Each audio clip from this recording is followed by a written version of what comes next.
Presented by The Hockey Shop.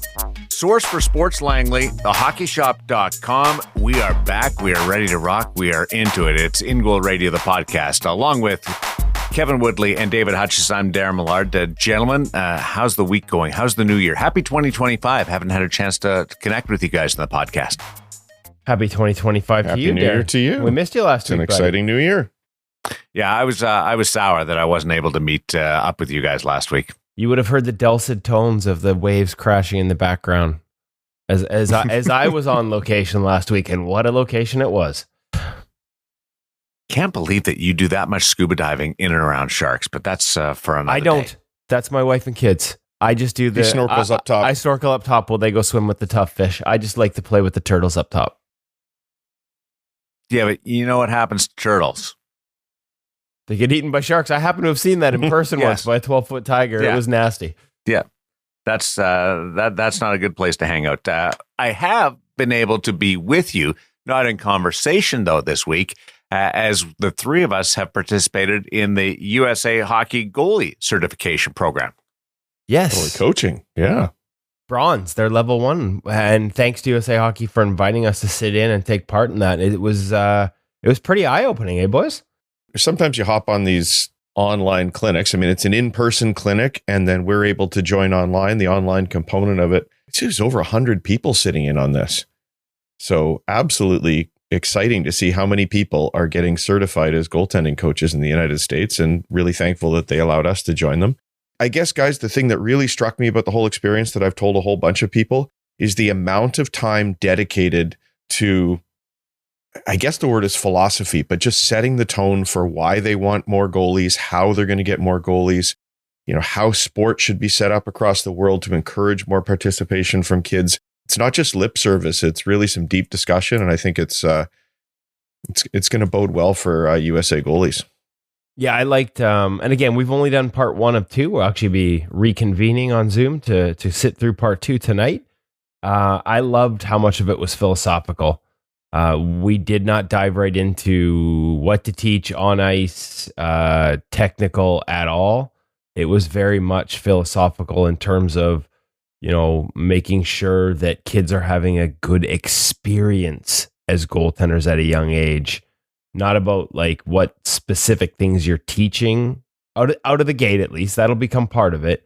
But age specific, what matters, just everything.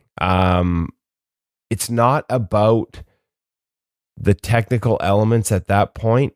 This is just the bronze certification. It's about making sure that they have more resources right down to the volunteer level that can make sure young goalies, and at certain ages, not full-time goalies was part of what they stressed, are having a good experience as goalies so that more people want to play it for longer. And they're also being given the basics to make sure that they're developing at a sort of correct pace for the age they're at. It's just, the whole thing was really impressive. And you can see why. I think Steve Thompson, who led it, said between 3,000 and 4,000 bronze level certified goalie coaches in the United States. And that means like parents on this, moms and dads, volunteers out there with their 8, 9, 10-year-olds. Give the goalies a voice. Make sure their experience is a positive one, which in the end retains and creates more good goaltenders long term. That last part is what jumped out to me, that it wasn't just head coaches of various levels of minor hockey and junior hockey on there. There was a significant presence of parents and subsequently volunteers. Yeah, it's fantastic. It's exactly what we need. I can tell you from being online with all kinds of parents, they're thirsty for information. They want to know more. And isn't it really important? In so many minor hockey organizations, you have this wall between the coaches and the parents, and sort of the parents aren't supposed to be heard from. And in this case, we're educating them so that we create this one large team, everybody sort of rowing in the same direction to create more goaltenders and to create more happy goaltenders. And moms and dads are a big part of that process, and they want to know as much as they can how they can support their child. And here's the other one, Hutch. Like, how you hear this more than me, but I've certainly heard it enough. And I don't have a child in minor hockey, but we hear it from the audience. What's the number one complaint for young goalies and goalie coaching is the fact that they're usually left to their own devices. They're out there for practice with nobody to help them. They're sitting at one end, there's not a lot of shots, or then they're bombarded by shots. They don't have anybody to work with them to sort of facilitate a better environment. So what's USA Hockey doing? They're making sure more people have the information to try and create that. Again, right down to the grassroots level. It sort of echoes what they've done in Sweden. If you want more great goaltenders, build more great goalie coaches. And not all the people that are doing this, as a matter of fact, I would assume most of the people taking this class were not there as step one towards a dream of one day being an NHL goalie coach. They're there to get a base level of information so that when they're on their ice with their kids or the kids on their team, they're supporting their goaltenders in an age-specific, encouraging proper development fashion. There was a lot of things I loved about it. Even if there's some holistic kumbaya, very much like, and I loved it all, like in terms of the approach, holistic, like not just like dig right into better skating and this thing and that thing. It was just very much about creating better people. And ultimately you end up with better goalies because they're enjoying the experience of being a goaltender. I'm rambling, but I loved it on so many levels. There's a cross section. There's the keeners. There's the hardcore. Oh, absolutely. And then there's people just trying to be better and be able to contribute to the hockey world. And let's be clear. I mean, Woody said it, but let's be clear. It's not all philosophy. We started to get into actual development and some actual technical elements, and I assume it will be largely that when we do the next 3.5 hours this evening. But even that is very carefully thought through. So yeah, I'm really looking forward to tonight. Assignment. You guys have to bring your favorite goalie drill for the start of tonight's seminar. So I'm looking forward to seeing maybe Woody will put the Sensorina headset on for his favorite drill. With his warm-up stick. Let's see if he goes with that. Let's get into our gear segment. Also, next week, can I bring up Norway and what Norway does with their children's athletics program? Covers all athletics, not just hockey, but it's a marvelous take. I'd never heard it before.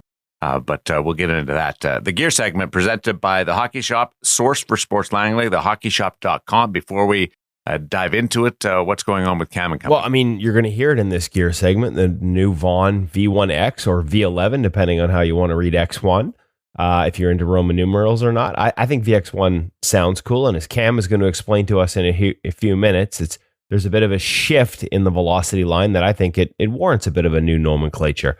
So we'll get into that with Cam, and it's a great indication. Like, normally this is the time of year where a lot of the content we do with the Hockey Shop is, more legacy pieces like the glove angle closure last week, or their sale items because they're clearing out space. And believe me, they're still doing that. There's a ton on sale right now at thehockeyshop.com. Their Boxing Day sales kind of spilled over. A lot of the stuff that was on reduced pricing remains on somewhat reduced pricing because they need to clear space for all the new arrivals coming in the spring. But what's changed, and this is an industry thing and it's good for us, is there's still new product coming in all the time. The Vaughn piece we're going to get into today is one of just multiple new pieces of product from Vaughn. There's a new stick from True in stock now. So unlike the old days where it all used to come in the spring, it's kind of trickling in throughout the year. It's almost like Christmas every day. And that means there's always new gear to shop at thehockeyshop.com. It means there's new stuff for us to get into this week with Cam in our gear segment. Welcome back to the Hockey Shop, source for sports. We're in goalie utopia with Cam Matwiv and the all-new Vaughn VX1 line.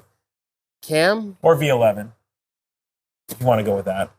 Well, I guess X and 1 is that what this is supposed to be? Oh, well, I mean, VX1 is last. So what are you using, V11 or VX1? Call it VX1 for now. I think VX1 sounds a little cooler. It does. And I'm going to be honest, folks, I kind of feel like this is a significant enough departure for the velocity line from a stiffness profile and how it plays perspective that it's probably a good thing if we went with a little bit of a different nomenclature. I would agree. This is much stiffer than we've come to expect from a velocity line, Cam. Do we start with the pad? Oh, I think we start. Let's go. Let's start with the pad. All right. So, as Kevin alluded to, This pad was probably the biggest departure from a regular velocity that I've ever seen within the last, we'll call it 10 iterations previous to it. Yeah, notably stiff through. Yeah, as you can see. Even with a single brakes through Correct. the core. That flex profile, I mean, there's still some there. And with a classic velocity pad, there is going to be some break-in period to the pad itself. However, one of the biggest differences now that we can start to look at, and because of that extra stiffness, that thinned out thigh rise. So looking at the top of that thigh, quite a bit thinner than something that we've seen previously in the past. By Vaughn standards. Yes, by Vaughn standards, for sure. As a result, with anything that you do go thinner, you have to go stiffer to maintain that structural integrity to the pad. That said, as a result, we've kind of created this new, velocity. I mean, like I said, I don't even know if we can call it a velocity anymore because it is its own thing. Much rigid, like in terms of even like the landing surface all the way down through up to the calf. The seal out of this pad is like unmatched, versus previous velocity series. Continuing on within the back of the pad and into the details a little bit more. Their balance stabilizer now even further improved from their previous iteration. Nice thick knee stack, great stability for the overall knee itself. Very rigid, like that's me putting a lot of pressure on it to at least get some play out of it. I would equate this very, very close to like the next closest thing I think of would be like Stabilislide from Bauer in terms of the stability that it's offered. I would say very, very similar properties to it. It's not integrated into the face of the pad, is it? Incorrect. Now it is to a bit of a degree. So to get onto the nitty gritty on the inside, you can see an actual carbon piece running through the actual stack itself into the core of the pad. So there is one piece that runs all the way through. I don't think we can call it necessarily a bracket because that's something but similar that another function. company does. Yes. There's a reason it's stiff. They haven't just stitched it in tighter is what you're telling me. Exactly. Okay. So continuing to talk about strapping, if you flip your pad over as well, we can see how their rotation control system strapping has evolved. Eerily similar to something else I've seen. That's got a true feel to it. That the way that wraps around the calf with two straps. I would say so. Quick change strapping is what they call it. Yes.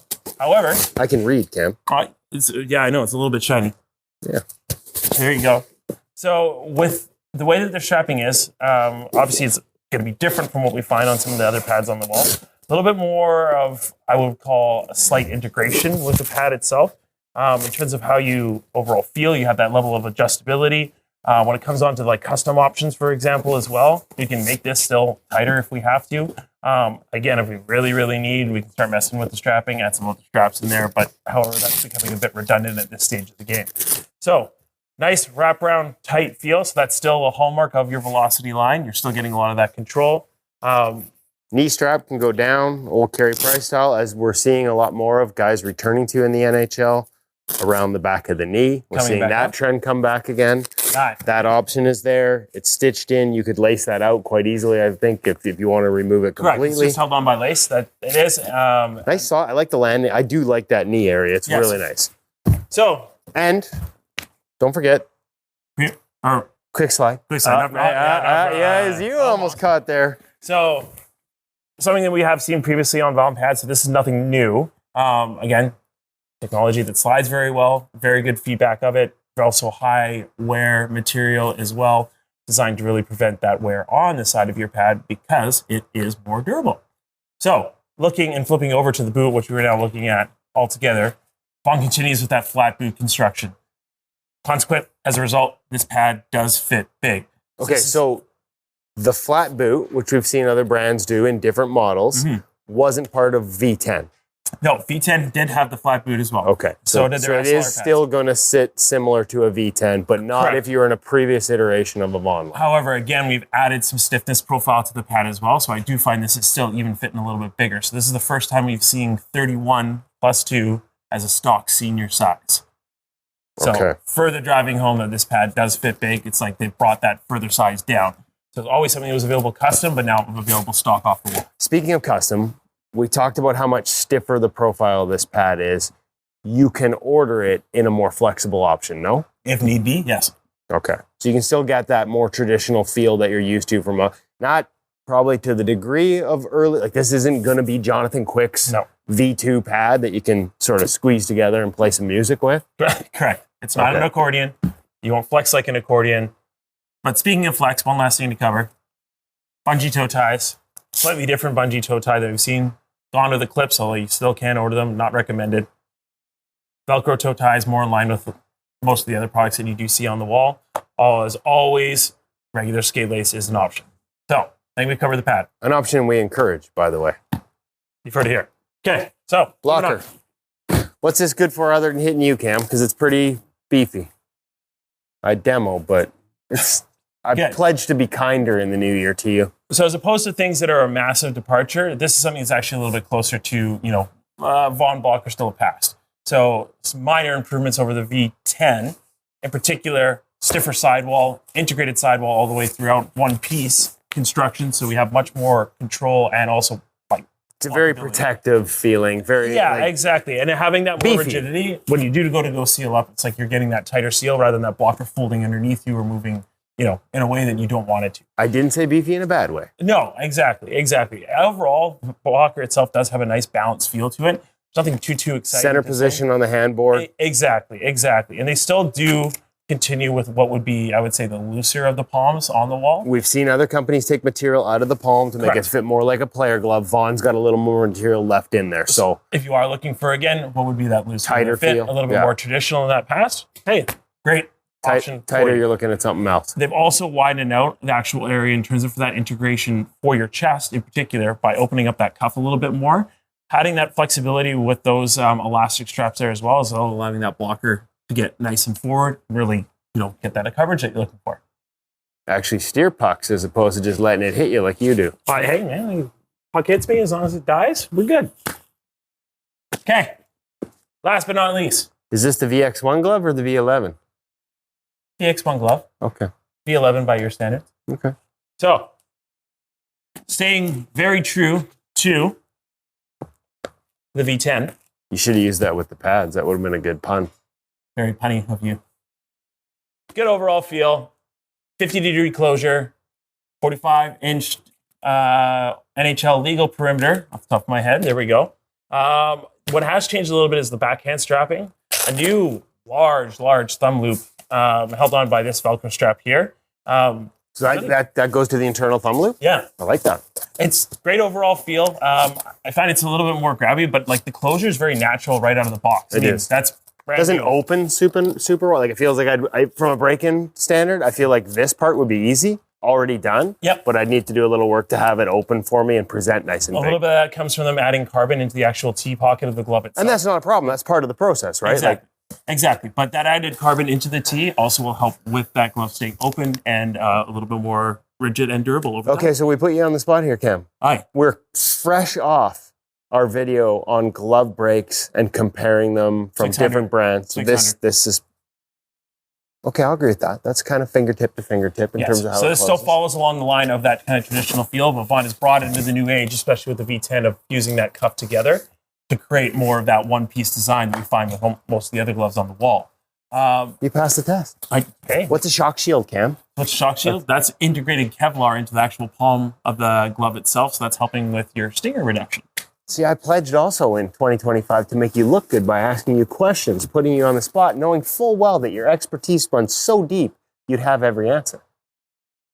You're not used to being complimented, are you? You said something nice about me. I don't Shocker. even know what to say. I've told you, it's a new Woody in 2025 and a new Vaughn Velocity there we line go. There's the in spin-off I was looking for. If you've got any questions about the new Velocity, how it varies from the V10 model or previous models, especially if you're an older generation Vaughn user, can you make this pad work for you if you're used to something a lot more flexible? Call Cam and his crew at the Hockey Shop if you got any of those questions. If you want to talk about customization and the options to do the ordering through Cam, where can they get you? 604-589-8299 or 1-800-567-7790. And of course, thehockeyshop.com.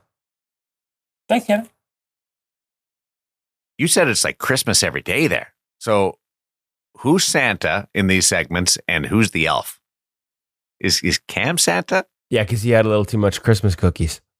And you're the elf that just sits there making sure that he's good. I'm not a helpful. He's the mischievous elf. Between the lines. He's the bad elf. Yeah, I'm not a helpful elf. I'm definitely not a helpful elf. Mischievous. Yeah, exactly. I'm not even Buddy the elf. Like I'm a problem. Hey, do you still get? You're there all the time, and you guys are around Cam. You're around the staff. seeing the product on the shelves. And Dave, I wonder, are you still excited every time you walk through the doors there? Oh, of course, because what's new? There's always something new. And this week, a whole bunch of stuff that I'd never seen before. I promise you, as much as we get to do all this stuff, every single time I go in there, I see something new and I learn something new. And of course, there's still the entertainment value of Cam and Woody hanging out together. Hey, listen, the Vaughn V1X line, like, to me, that was one of those moments where, there's a shift there and you're getting to see something new. We go over the new, we'll have it next week, like the new True Diamond Glide. Like, they've got that on, like, True has a new surface on their PX5 line. And we got to see that. I'd seen it the week before with Yuzi Saros. I saw the symbol on his knee stack and I didn't realize what it was. And so I'm actually, and like an idiot, I didn't ask Yuzi Saros, but the next week I'm in the hockey shop and Cam's got the explanation and I'm holding the pad and we're checking it out and talking about it. So me too. I love that. Vaughn, the glove, the closure on that V1X glove was really nice. So yeah, I'm still like a kid in a candy store, Darren. It's fun to get in there and try new gear. That's the exciting part of our world of goaltending. The real life aspect hit David Hutchison right between the eyes this week. And it's nothing anybody else hasn't been through. But let's get into the parent segment brought to you by Stop It Goaltending You, the app. And Hutch, this was an emotional journey that you went through as we give Stop It Goaltending You, the app, some love. Yeah, the new daily primers out this week. They focus on planning. Remember, Stop It Goaltending You, the app. Every day there's a new 1-minute quick hit video just to give you something to think about as a goaltender on your path. This week, each one. Every one new day, Monday, Tuesday, Wednesday, Thursday, Friday. Quick hit on planning, because we all know how important planning is as a goaltender. Just different thoughts to get you in that mindset. And then each week, new 5-minute and 20-minute videos. 5 minutes this week is more of a power pump up. They call it their pep tunes with Elvis Merzlikins. You watch this video of Merzlikins, who, by the way, is playing really well, quietly and under the radar this year for the Columbus Blue Jackets. He's had some unbelievable games. You watch this video, if you're not ready to run through a brick wall and stop pucks, there's something wrong with you. And then 20 minutes this week, they're actually talking about the path to college hockey. Full 20-minute video breaking that down. Even though it's not college hockey, I think there might be some tie-ins here on what it's like. Life as, from Hutch in the parent segment, life as a junior hockey parent, life as a junior hockey goalie. They've got that covered on the college side over at the Stop It Goaltending You, the app. It's like this every week, folks.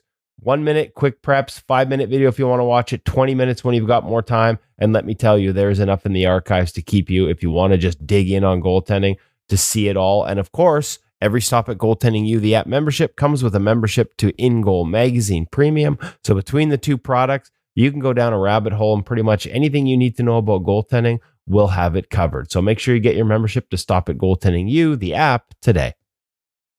We mentioned the USA Hockey Goaltending Coach Certification Program that we all participated in. Part 1 was Monday. Part 2 is tonight. This is Friday as we record this. And right in the middle of that, Hutch, you and your family were dealt some news that is going to change your lives.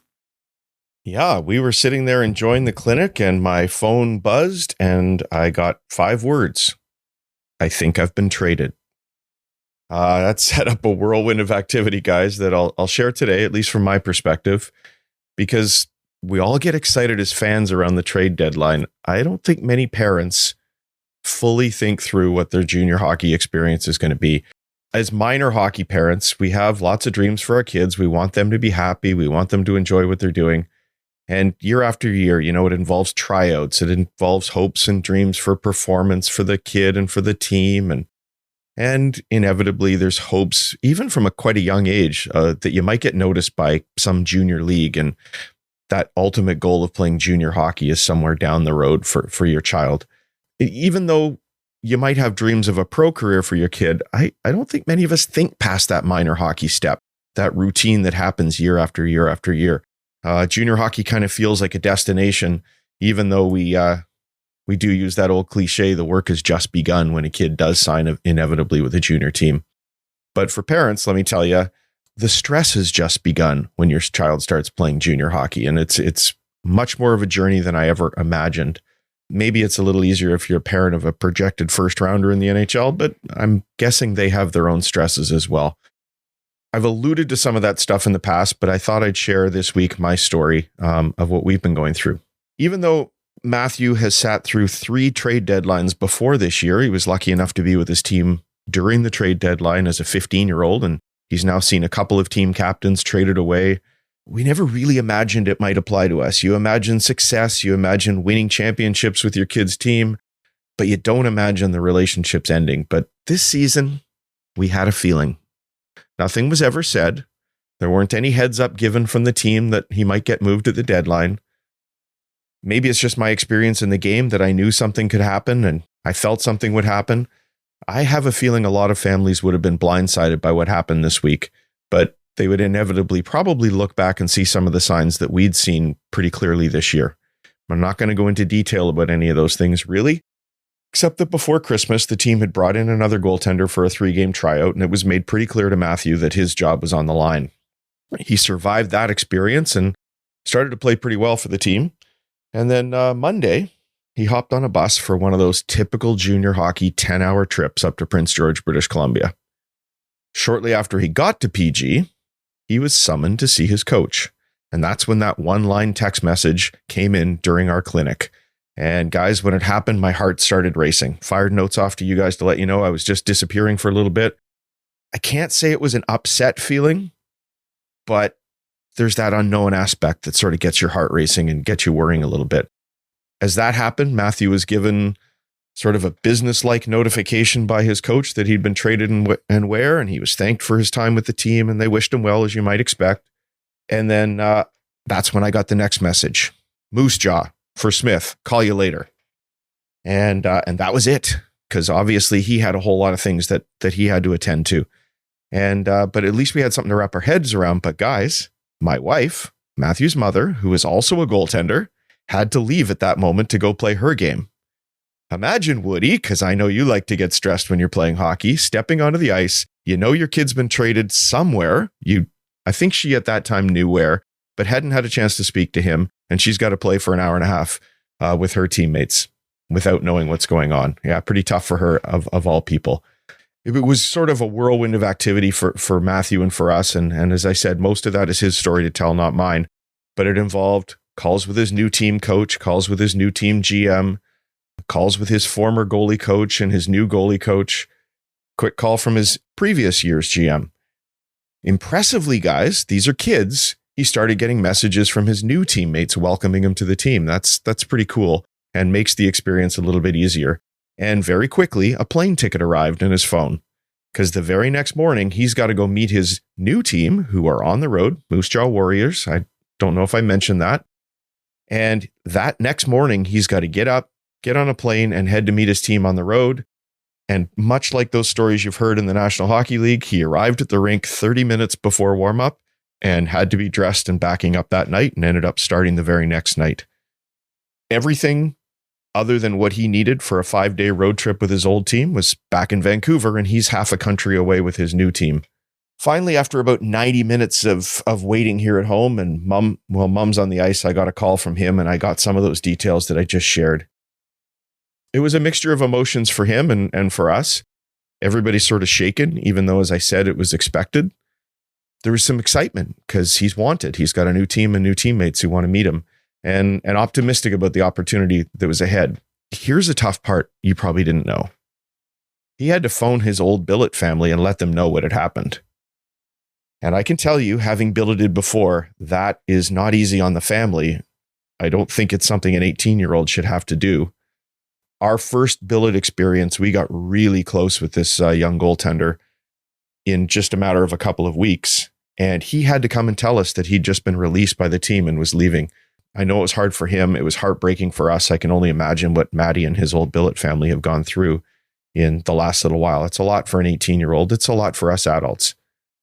The journey is continuing. He's now had his first start and made 48 saves and had a good experience. He's in his new home. He's met his new family. It was an overnight bus trip, another typical junior experience, guys. finished his game, hops on the bus, travels overnight because they save money on hotels that way. And he arrived at the front door at 5:45 in the morning to a new home, people waiting to meet him. Pretty interesting experience. Here's another classy thing that happened. On the bus, after the game, he got a text message from one of his new teammates. I'm thinking, a kid is texting you from the back of the bus? No, this is a new teammate who's injured, hadn't been on the road trip, and just wanted to let him know that he'd watched the game, thought he played great, and he's looking forward to meeting him. Pretty classy young men to do that. We are now scrambling because all his things, as I said, are in Vancouver, and he's half a country away from us. We're getting his car set up to handle a Saskatchewan winter that is quite unlike the one he experiences in Vancouver. I'm about to hop in the car on a road trip across 3 provinces to get all his things to him. Another thing you might not have considered, his new team would certainly help to get his stuff packed up and shipped out to him in Saskatchewan. But it's a 17-hour drive away, so they're not super excited about him hopping on a plane and flying back and getting his things and then driving his car out himself. It's, getting to a short part of the season here, and he's got to get on the ice with new teammates and figure out what the new team is doing.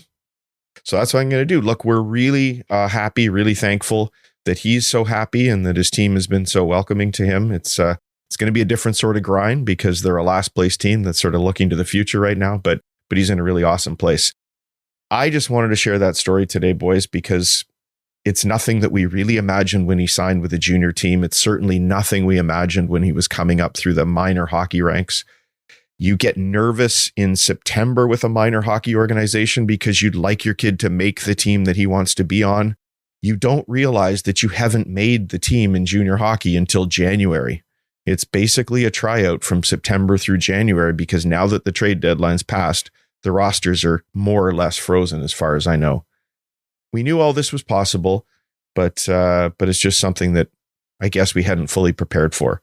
But today, at least, we're really optimistic about the fresh start that he's enjoying. How's mom? Yeah, really good. Like, honestly, we're both really good in very much the same way. When you hear the happiness, when you see the smile on his face, when you chat, that's really all you could ask for as a parent. If he was miserable, if the new team hadn't been so welcoming, if it was in a place he didn't really want to be, because you have no control over this. I guess the part I didn't mention that I should have, guys, is when he signed with his first team as a 15-year-old, you get trade protection, or at least he got trade protection up until he was out of high school. So we at least knew he wasn't going anywhere until... That's great. Yeah. That's positive. Yeah. Now, other stories we hear of in the National Hockey League where trade protection gets sort of pushed aside when you're told you're not wanted. I know he had teammates that were moved when the GM phoned families and just said, hey, we want to trade your kid. And all of a sudden, you're not wanted. So you probably just agree to the trade anyway. But yeah, we're all good. We're all good. But like I said, I don't think everybody really imagines what it is that they're going through. If any parents want to know more about the experience, or anybody wants more detail, if there is anything I'm able to share, parents at InGoalMag.com. More importantly, did mom get the dub? No. Woody. No. She's like, it's exactly what you might imagine. It was a terrible start because she was all flustered. But it was a 2-1. It was a 2-1 loss, sadly. But hey, I'll take 2-1. Yeah, I'll take 2 in a tough game. Yeah. 2 in any type of like rec league is impressive. I'm lucky to keep it under 10, so I consider that a dub, even if it didn't go down as a dub. There you go. Woody, that was so good. That was so Woody right there. I'm all about the things that matter. I wanted to lie for her, but I cannot tell a lie.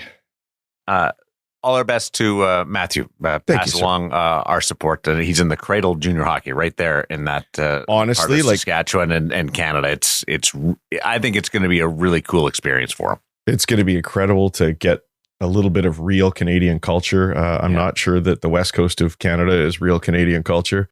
And I'll tell you, one of the most excited things for him was when he got to the new billet house and they said, hey, we got a rink in the backyard. And he's dreamed his whole life of skating on an outdoor rink. And he's thinking there's maybe a 5x5 sheet of ice in the backyard. And he walked out there with me on FaceTime because he hadn't done this yet. And it is a full-sized rink with boards, with chain link around the ends like we would have had in the 50s or 60s or whatever. And wow, what a cool slice of Canadian culture you're getting right there.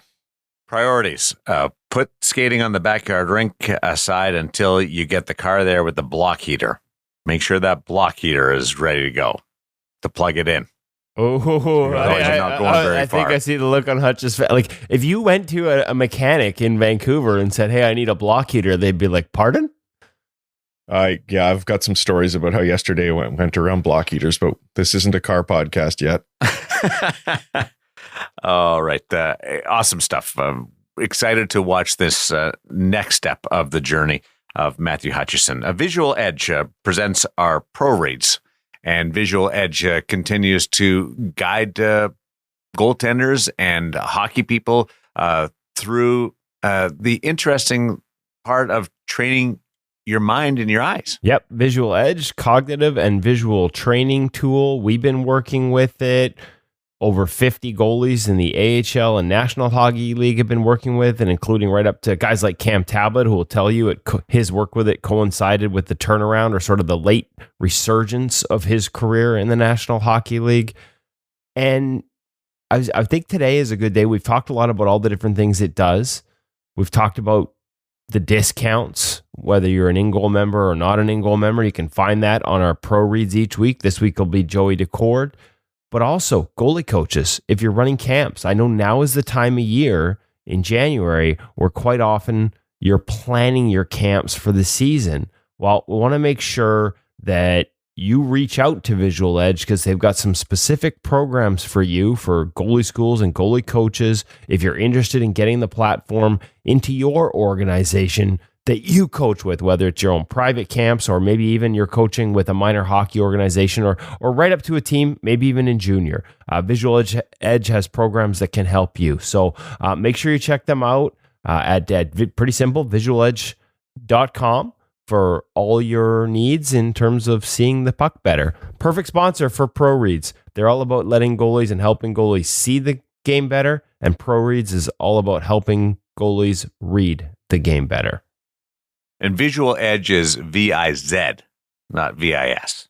Good call out, Darren, because I probably should have said that. No, because I've searched it. That's the reason why I know. I've been down that path before.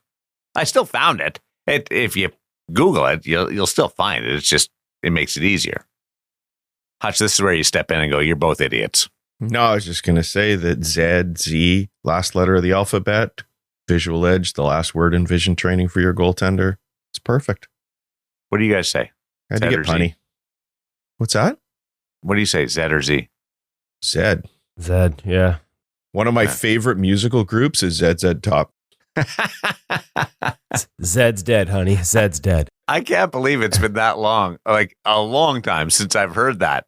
That's really good. Or thought of ZZ Top and ZZ Top. I actually have to credit that to a guy from Texas that I met who hadn't met many Canadians. He said, y'all like to listen to ZZ Top up there or what? I've seen ZZ Top in concert. That's how old I am, boys. Wow. Yes. Listen, let's get back on track here. And who better to get us back on track than Joey Daccord with his ProReads this week? Joey's been so good to us over the years, and his insights that he shares so openly in ProReads every week are always valuable. This week, he gets into a really good conversation on skate or slide, on lateral plays from below the goal line. And it's really interesting because I think, especially in this case, it's headed into the slot and around the hash marks. I think most of us are probably sliding on that. Yes. Coming off your post, are you coming across on your knees or are you coming up to your feet? I think most people are moving on their knees, both because it feels safer and quite frankly, not everybody reads the play quite so well and takes those little checks. So when you're uncertain, that's also something that people do. Yeah, and there's another great part of this week's ProReads is the checks. Again, so key how often you look off the puck and when to do it. And Joey explains when and why he looks off the puck here, and that gives him the knowledge to come across on his skates in this one. He explains why, and you'll see why when you check out this week's ProReads at ingoalmag.com. You'll see why he does, and you'll see how it pays off on this particular play. And you can pretty easily imagine what happens if he doesn't when you watch the video.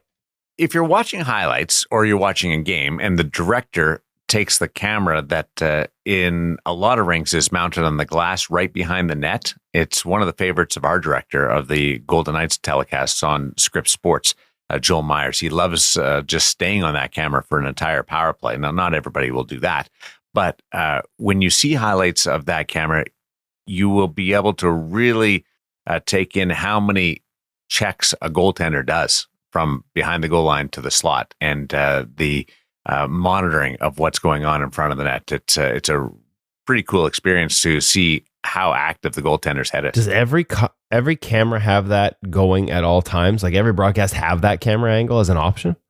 I would say probably 9 times out of 10, the rink is equipped with that. I need to see more of that. Goalies need we need a goalie cam where we can just tune into, and the NHL app used to allow you to pick which camera you watch through. It doesn't anymore. Yeah, it's not the overhead of like right on top of the net. It's on the top glass. Of the glass. It's the best goalie view you can get. That's where moms and dads put the GoPro. That's the view I want for ProReads. It's the view I want as a goaltender. So to your producer, Darren, he is the goalie's best friend. I love that he goes to that angle. It is the best one. And, young goalies out there, I know you understand, watch the puck. I get that. But really pay attention to the ProReads. It's become a real recurring theme from these guys. And we're trying to get them to explain when and why they look off, but how often. If you're at an NHL game, if you're lucky enough to get tickets to an NHL game, because not everybody gets that camera angle, and by the time the camera angle shows the goalie, quite often he's already done his looks on TV. Watch how often these guys look off the puck. Here in Vancouver, Kevin Lankinen, he is so good at reading the game. And obviously him and Artur Shilovs early in the season were sort of competing for the job with Demko out. And it was night and day between how many looks Kevin Lankinen takes and how many young Artur Shilovs who's still learning the game at the NHL level, how often he looked off the puck.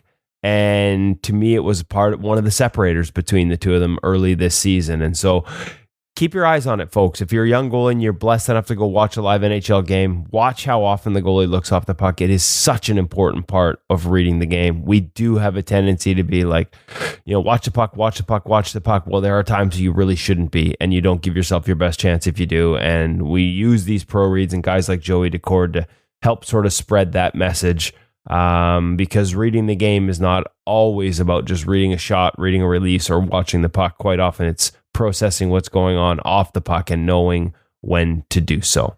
And hey, guess what? Visual Edge it's called divergence, folks, and they have drills for that. The ability to expand your peripheral, to see further out and sort of not just be focused on the puck. Convergence is the puck coming at you. Divergence is the ability to look off of it without moving your head, sort of have a broader scope, and they train both.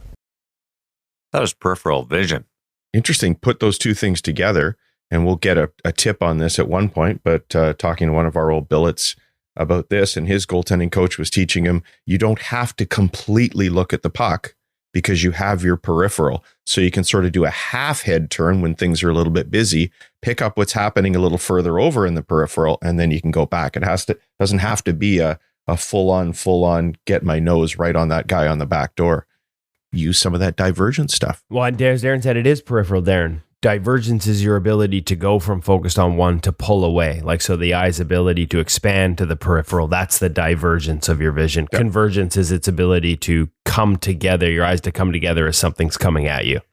And those head checks monitoring really does show how engaged the goaltenders are in the National Hockey League, how much they're monitoring and taking in, even though the puck is in a non-scoring situation in the corner of the rink or behind the net. I feel like we should be doing the Mike Tyson neck training drills. Yeah, I had a skate this week where F1 because of the Joey Daccord ProRead. Of course, I edited and wrote up the Joey Daccord ProRead and had a skate shortly after, and I'm like, I better really make sure I'm looking off the puck. And I ended up with a sore neck by the end of the day because I was so consciously trying to do it. So I need to get on the Mike Tyson neck program. Feature interview brought to you by NHL Sense Arena. We've got a double header of conversations to come this week. But first up, what's happening over with the folks of NHL Sense Arena? Well, you got a great deal if you want to grab Sense Arena. I think it's 44% off right now for an annual training plan. But I wanted to make the point that NHL Sense Arena is like having all the ice you want and a pile of private coaches helping you. They've got training plans galore, including a bunch certified by USA Hockey. USA Hockey approved training plans, USA Hockey approved drills. Fits in beautifully with what we've been up to this week, folks. You can face shooters, screens, power plays, even if you'd like NHL shooters, if you want a real challenge in NHL Sense Arena. And it's all wrapped up in an entertaining and challenging platform that you can use for hours on end, including on an outdoor rink, at least a virtual one, if that's what you'd like to do. If you ask me, guys, NHL Sense Arena beats anything that the players who just go out on the rink and fire pucks are doing today to help you get better when you're at home. You know what? Actually, if your other kid's a player, they can get on Sense Arena too, because NHL Sense Arena has a players mode, and you get, I think, 4 licenses when you buy NHL Sense Arena. So child number 1, a goaltender, can be on the goalie program, and childs number 2 and 3 who are players, they can get on the player version as well, all just by buying an annual subscription to NHL Sense Arena today. So go grab it, sensearena.com, and use the code IGM50 at checkout, and you'll save even more. 2 interviews this week. Yes. 2 of them. Both from the PWHL. I'm excited about Yeah, this. PWHL was in town here in Vancouver. And so what a great chance for me to get down to the rink, watch a practice day, game day skate, and then a game. Very well received. Over 19,000 fans at the rink at Rogers Arena. As an aside, more fans than the Canucks have drawn to any single game this season. So, because the Canucks have only had 1 sellout, and this was a sellout plus. So, great crowd, great atmosphere, great hockey, and a great chance to watch the goalies go to work, including Anne-Renee Desbiens, Kristen Campbell, who InGoal fans will know well. Obviously, Soupy Kristen Campbell's been a big part of some of the off-ice training and on-ice training that we've shared here over the past couple of years. Get to sort of convene with her in the summers and the work she does with some of the coaches we know in Kelowna. But it was great to catch up with Anne-Renee Desbiens as well and just watch her work. It had been a few years since I'd seen her back with one of the Team Canada USA tours. Man, she's good. Like her power and precision is so good. And then longer chats. We had a chance to catch up with a couple longer chats. I think we're going to start with Sandra Abstreiter from Montreal Victoire, and a fascinating story. Maybe not a household name for everyone. Team Germany has had an incredible rise to this level, and she gets into what this level means when she talks about going back and her teammates from Germany and all these incredible players that she plays with. Obviously, teammates like Marie-Philippe Poulin scored one of the best goals I've ever seen during this game. So it was incredible. So great chance to catch up with Sandra. You guys are not going to believe when she started being a full-time goalie, and now she's at the top of the game. So let's just go to her for starters, and then we'll come back with Carly Jackson, who we've had on before after she won a PHF championship. Great goalie, great character, great personality, and great speaker. So we'll get to that one in a bit. But let's start with Sandra Abstreiter. I want to start by asking about actually the drill you guys were doing. About halfway through practice, 2/3, just the post-play drill with each. What do you like about that drill? What are your focal points? I mean, I like doing the RVH drills, honestly, like halfway through practice, because then like the hips are already warmer. Like I think that makes it easier in that sense. To be honest, the RVH is not my favorite safe technique, I would say, or like position. So I like to work on it a lot to like be able to like implement it into my game. So it's always good to work on it. And then obviously like Anne uses it a lot more than me, for example. So like we talk about it a lot too. And then obviously it's just like using it, practice, like practice on it a bunch will like, that's the only way that I can like get better at it. So is it relatively new to you?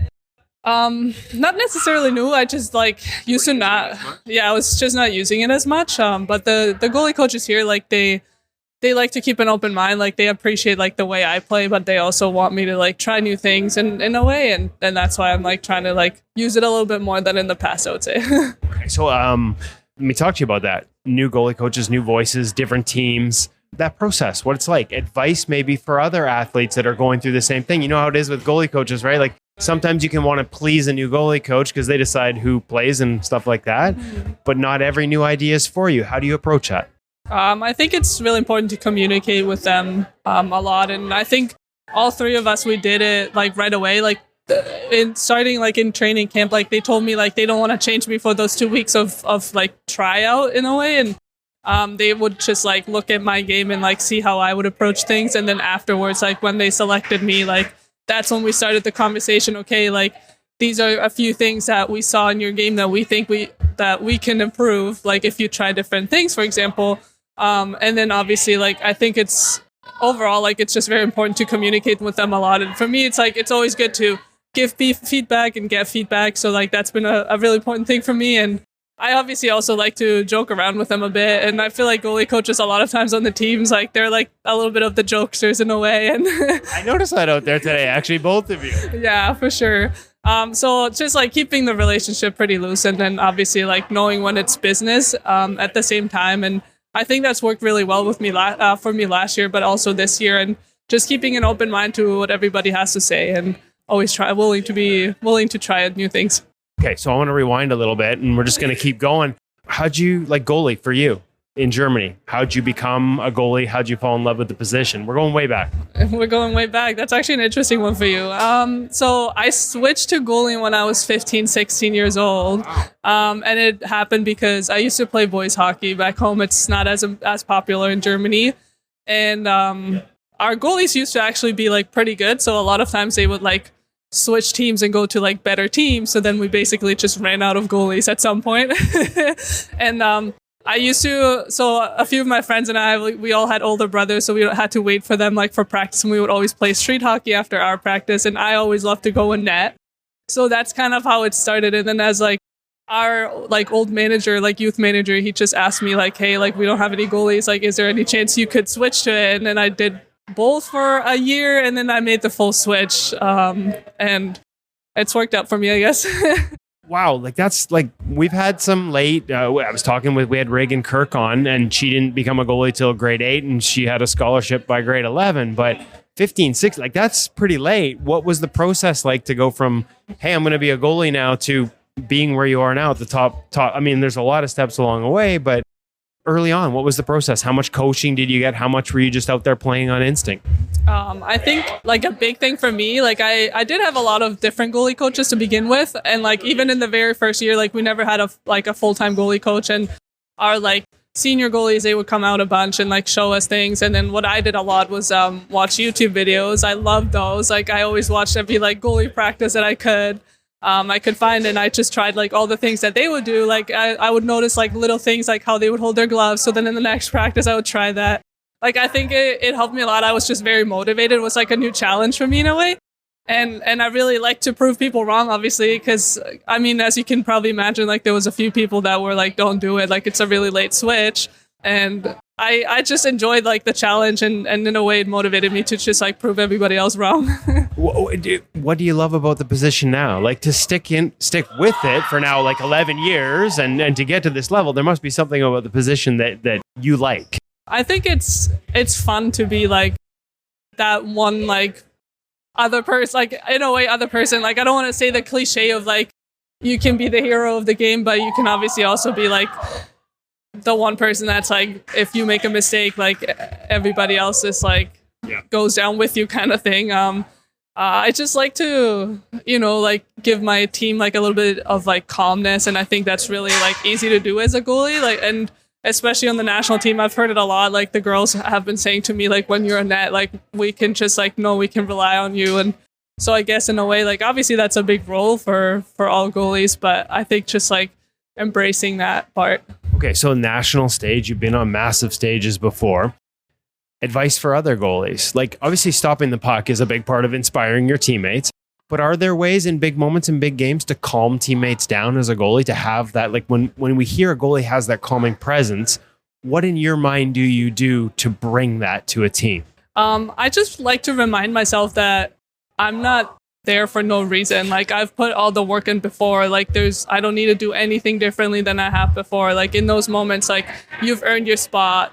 There's no need to be like freaking out about little things. Like you know how to do it, you do it like day in and day out. And obviously, like the biggest part is just have fun with it. And I like to say, it sounds a little bit silly, but I like to say it's not that deep. At the end of the day, it's just hockey. It's not our whole life. So like we all do it because we love it. And I think that's like the really important thing for me. Is that important to be able to sort of have that separation, to not take it too, as much as it is now your profession, to not take it too seriously, to not be consumed by it?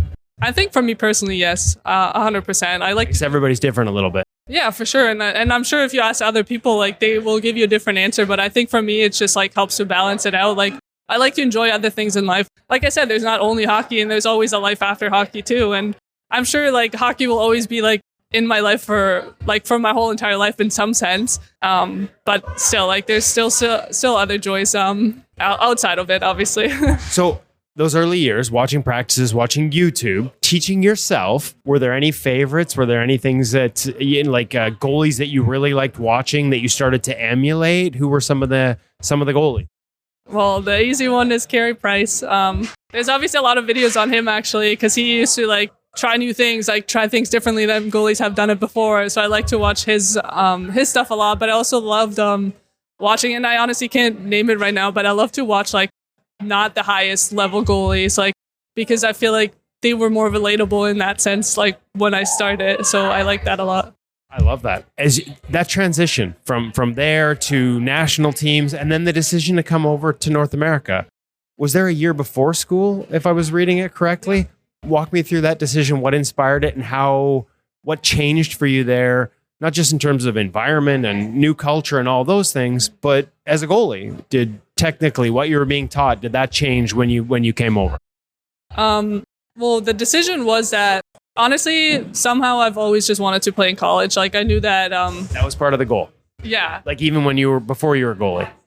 Not so much, I would say. I don't know. I don't honestly remember like when that thought came I'm up. asking you to go back quite a bit. Yeah. But like I just like figured that from seeing like all the international games, like they must be doing something differently in the States and in Canada. So, and then I started to look more into it, and I found out that you can play in college, and like at that point that was the highest level for like that age, obviously.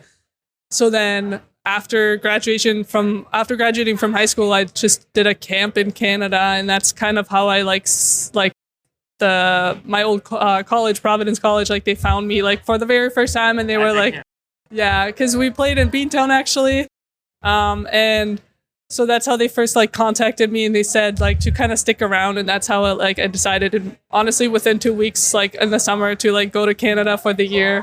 And then, like you said, it's like a big cultural like difference, like learning to play on the smaller ice. Like it was a little bit faster, like learning the language. Like there was so many little things that just helped me prepare for college. Obviously, like the goalie part of it too. Like we had really good coaches.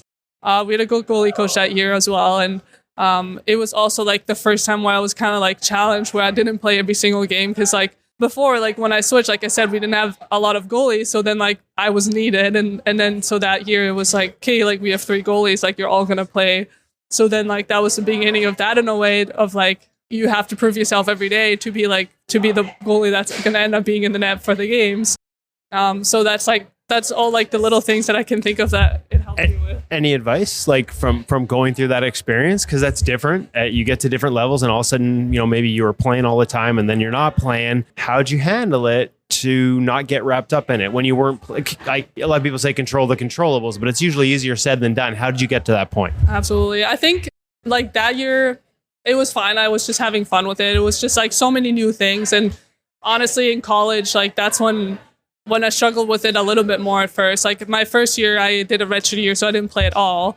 And that's a whole season. So then you have to learn how to like use the practices as your game. Like you're always going to play like a mini game at the end of the day, or like you're going to play a scrimmage at some point. So like you just have to like be all in for those and like literally use those as your games. And I mean, right now, like so far in the season, like that's where I am too, in a way. And last year, like I didn't play that many games, but then like you have to find a balance of like still being ready in case you're needed.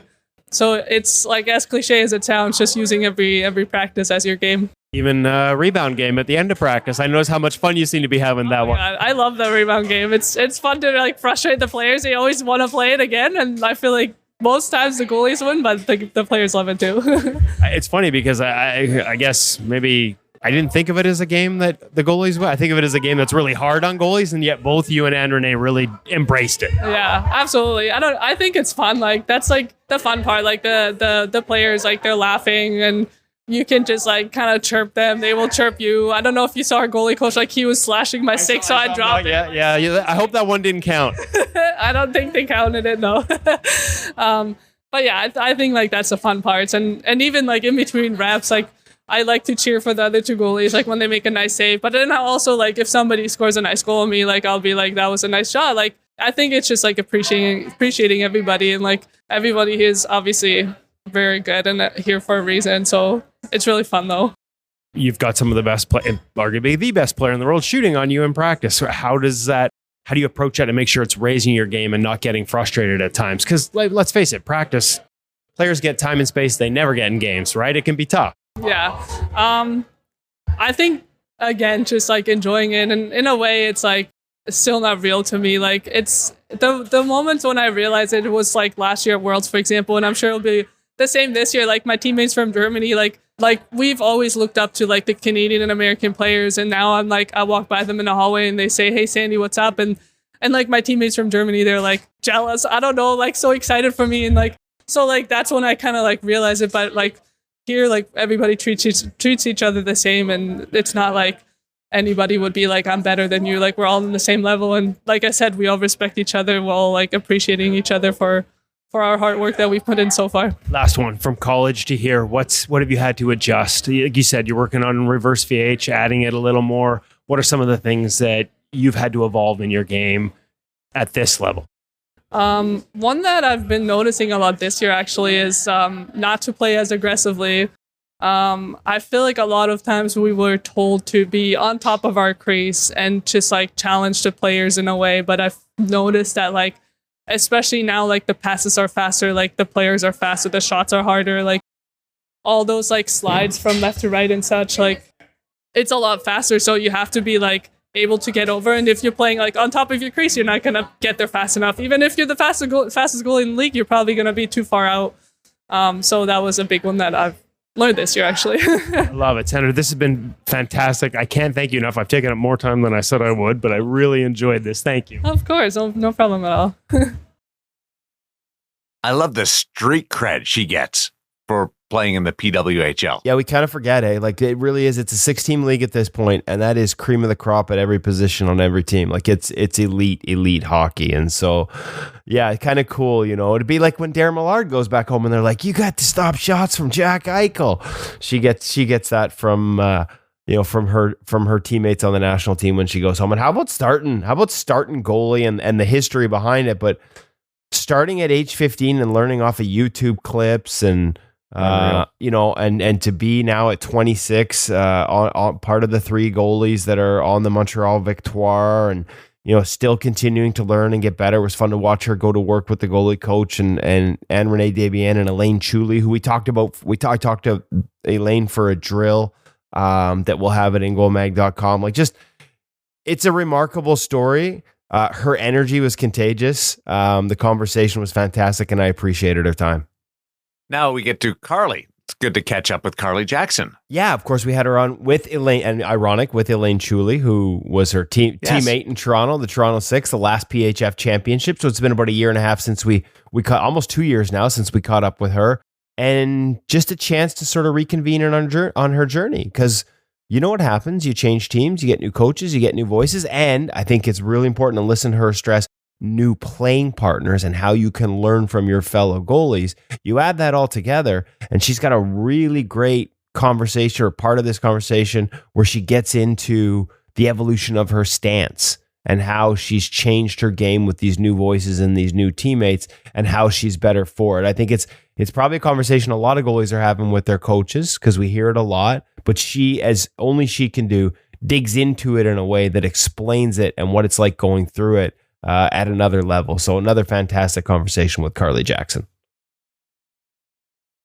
So it's been a couple of years, Carly, since we've talked. I guess it's almost 2 years and a half. Second season in the PWHL. I mean, the natural question is just to ask about the steps that you've seen this league take, and not so much the differences, but where those steps are. What what's changed for you as a goaltender, as a professional athlete in this league? I think the biggest thing is recognizing how many people put time, love, effort into building what we see now on such a large stage, right? Like I've experienced some of it, but this has been going on for years, right? Like women's hockey's been growing for years and years and beyond my lifetime, truly. But now it's such a gift to be a part of the product that has the full support that it finally deserves. And we have it every day, right? Like we have the support from a practice day to a travel day to a game day. And the product is just astounding. You see the huge lights, the huge barns. We sold out this rink. It's incredible. But also recognizing what it took to get there. It was a lot of steps. And a lot of people who put that weight on their shoulders. And I feel very fortunate to be in the right place in the right time. And that I get to be one of the ones who get to experience this is a great gift. Some of that behind the scenes, how does it manifest itself? Full-time support staff, some of the things that maybe weren't always there before. Goalie coach, I know there's not one with you right now, but that's probably just circumstantial. I mean, the food's a big one. And the food. And the food, we get fed a lot, which is great. Every practice day, we're getting at least 2 meals a day. So that's pretty good for us. But yeah, you're getting a plethora of resources, right? It's not just, one thing. You're getting access to a full-time goalie coach, sometimes two. You're getting, treatment. Like we have an AT, a PT, an RMT. And if you need someone else, like they're going to help you find that support. Just the buckets are full and we're able to take from those buckets and refill our own. And so you're not just seeing it from players having the full resources as well. It's also the staff. And that just bleeds into everything in terms of culture, in terms of every single team, every single game, the league itself. It's like you have people that are pouring 100% back into this league. And that wasn't the truth before, where we were all spread out between either another job or other things where you had to support yourself some other way. But now we all have the support and we're able to pour ourselves back into the game. Professional in every sense of the word. Yes, professional in every sense of the word. Okay, so let's get into the goalie geek stuff, okay? Goalie coaching. Mm-hmm. Kirkwood? Yes. Fogel now as well, as I understand this year. So 2 different voices. Mm-hmm. This is a question that people experience at every level as young goalies coming up. New voices, new coaches, new ideas. How do you embrace the new without losing the roots of who you are as a goaltender as you go through that process? Mm-hmm. I just think it's having the mentality of being a sponge, right? Like you learn so much as a person, but specifically about goaltending, you're going to learn all of these different triggers and cues and techniques that work for you. And I think it's your job as a student of the game to be present when you're being taught, right? Because it's a privilege to have that resource, because most goalies don't have goalie coaches, right? So whether you agree, disagree, or you have any type of feelings, it's important. It's your responsibility to take as much as you can from that, because it's a privilege to have. So I think it's different voices, different people. That's the fun part of it, because everybody has their own story and something to bring to the table. So we have both Brads. We have Brad Kirkwood, Brad Fogel, and they both have different communication styles. Some things they preach the same. Sometimes they have their own quirks, but it's all about giving it the genuine attention that it deserves. And if it works for me, that's fantastic. If it doesn't, it now turns into a discussion. And then you can approach that in a really professional way to figure out what works for my game. But that's learning, right? Is you got to give it the respect it deserves. And then you work with that to mold it into who you are. Can you give me an example or two? I think a big one is something that I worked on last season with Kirkwood and have really developed into this year, has been narrowing up my stance and developing almost a rhythm to the game, where I'm not always in a completely set stance when I'm moving around my crease for, say you're on a PK and you're out there they're in your zone for a minute, where I'm set and I'm getting lower and lower and I'm trying to just stay low. That's a lot of work. It's a lot of work. And I found that I was getting small. Like, I'm not a huge goalie. I'm 5'5". So we kind of reconfigured my brain. And now I think of it as movement as more of a rhythmic dance, right? Like, I'm in my tall stance moving around the crease. And when I have threats, that's when I'm in a lower stance. So instead of getting lower, lower, lower, I'm maybe up, still prepared to adjust if I need to, but I'm moving my way around. And say, I find a rush play is the best way to explain it. If someone's entering the zone, I'm tall. I'm tall, tall, tall. As they approach me and they either look like a threat to shoot or a threat to pass, let's say they're coming in as a threat to shoot. It's like, I'm tall, tall, tall. As soon as I see that trigger, boom, set, fraction of a second before they shoot, and then boom, right into it. It's almost, the way that I see it in my brain is almost like a baseball player. If you've ever seen them do their pre-pitch dance or stance or however they call it, they do that little movement, jump, set, and then they move, right, to wherever they need to go. Most times they don't move at all. I picture that in terms of how I do my goalie stance. So that was the thing that we had to work on, because at first I didn't quite understand, but when I found a way to see it in a way that I understood, which was baseball, then it clicked in my brain, and now it's completely adjusted my game. I'm much bigger. Even in my video, you know, I'm talking with Kirkwood and I'm saying, I'm like, oh my God, dude, it looks like I hit goalie puberty. I look huge, which is awesome. That adjustment to a high standard, we've seen that, even at the NHL level, guys adjusting to that. And for them, it's about narrow, which makes you more power. You've got more extension, more ability to push, legs underneath you. It's not easy, though, because you can feel like you're a long way from the ice. And how'd you get through that threshold of feeling comfortable being up and tall and narrow when you were used to being a little more locked in? I think I had to let go of my ego a little bit, right? Because the first time I'm trying it is I'm feeling too tall. I feel like I can't get down. My knees feel like they're touching and my feet are like I feel like a pencil. And, you know, I'm getting Nabokov, old school. Yeah. I'm almost feeling like a stand-up goalie. And you know, and I'm getting scored on. I'm like, oh my God, this is so frustrating. But letting go of the result and focusing on why the process matters to me. So ultimately, it's a switch in my head, right? Where I'm like, okay, I want to be a better goalie. This is how I do this. I need to be uncomfortable. I need to learn something new. And I need to put myself in a space of learning and patience with myself to learn this technique to now make my game better now. So yes, I still use the low stance from time to time when I need it, but it's not my go-to all the time. It's developing other tools to use within my own game to ultimately make me a better goalie and to be able to compete at the pro level. I love this, by the way.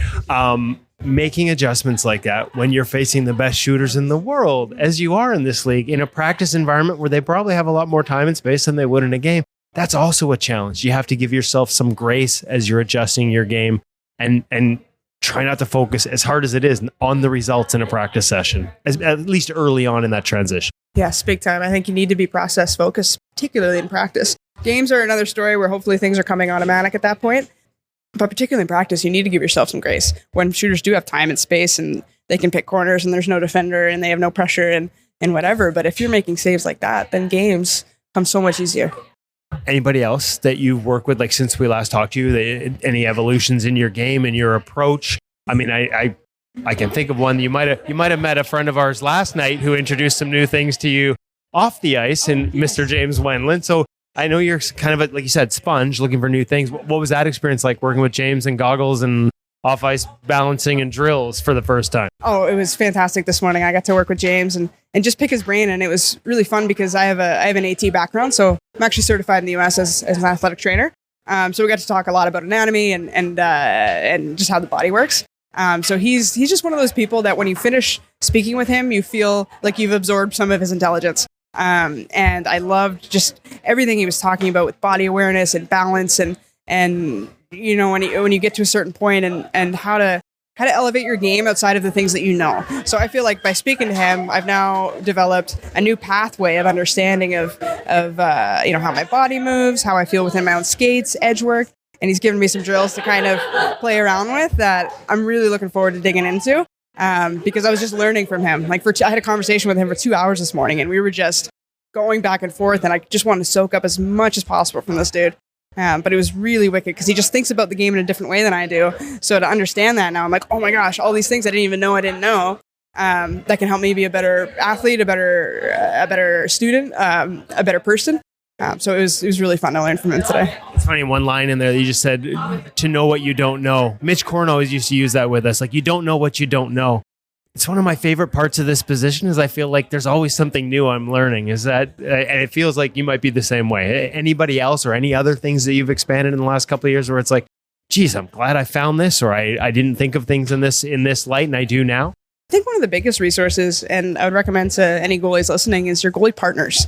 They're people that you see every day and kind of similarly, like they think about the game in their own way. They have their own story, their own experiences, and a lot of them are probably very similar to yours. But to teach each other, right? To be students of each other, I think is a really valuable tool. And I think the last time we spoke, you know, my goalie partner was Elaine Julie. And, you know, we always... funny to see her on the other end of this. Right? Time. Yeah. And it's so fun when we catch up, right? We're comparing notes of, oh, dude, what have you been working on? Or what have you been talking about with your goalie coach? Have you guys talked about this? Oh, yeah, my God, it's so annoying to work on this, but it's helping a lot. And so to be able to balance off your peers, I think is one of the greatest assets at any level. Can you give me an example, like something you picked up from Soupy or from Reagan over the past, like this year, last year? Yeah, like one thing I've been really noticing off Kirky, because I hadn't seen her play that much before until she came to this club, and she has such a large chest and shoulders, and she just finds ways to find pucks, to track them to track them essentially right into her body. And she always looks so big. And I think she might be a little bit shorter than Soupy, but she looks the same size. And I'm like, oh, that's cool, man. So then now, talking to her about her game and her calmness and is a cool thing to learn from, right? It's these professionals that you get to work with at all levels. But I mean, being here and part of this club, it's a really excellent resource that's right in front of you every day. I'm so excited for you because I can feel the excitement as you talk about this experience. What's been the best part? Like, are you also getting to see how much of an impact you're having when you come and barnstorm and do things like Vancouver and it's sold out with 19,000 people coming? Are you getting to see an impact that you guys are making on the next generation? Yeah, I think two big things that I love about this job is, one is my friends. I think that's one of the most valuable things that I get to experience, is to do all this with people that love the game as much as I do, and we get to do it together every day. My career has almost ended a few times now, and something that I always remember in those moments is like the people that you've met and the relationships that you've built. And I know that people say that, but it really is the most important thing. And we're lucky that we have the game that brings us together to do it. So that would be my personal answer. But then on the bigger level, I think the really special thing is getting to connect with people that you don't even know that you've impacted. Similarly, you understand things you didn't even know to understand. And so I get to meet people when we go to things like this, or even over social media, or at our home games, away games, and they'll come up to me. And I mean, this is more of a common thing where if someone will come up to me with a mullet and they'll say, "Hey man, I got a mullet too and I love it. And I feel so good about it." I'm like, "Yes, you deserve it," And that, to me, that impact is so important. And now that there's people growing up that won't ever know any different from professional women's sports, and that it is an amazing product, and it's an amazing environment in the rink. It's growing into its own thing, and it's a really special thing to be a part of, from getting to be part of a team, but also being someone who's in the stands. And I think that's probably something that we're all really, really proud of every day. Thanks. My pleasure. Thank you so much. It's the second time in the last 36 hours where I've heard somebody talk about changing their stance.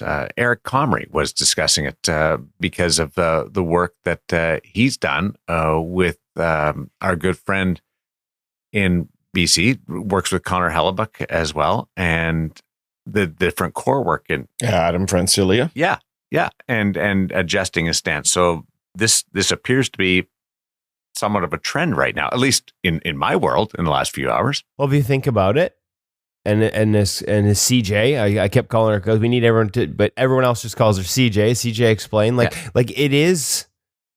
it's a big change, but it's a foundational change. Like, if you think of how you hold yourself in your posture, whether it's just narrowing up your stance, or in the case of Comrie, how you engage your core and activate your neutral pelvis and all those different elements. I think they call it pelvic tilt with Adam Francilia. Yes.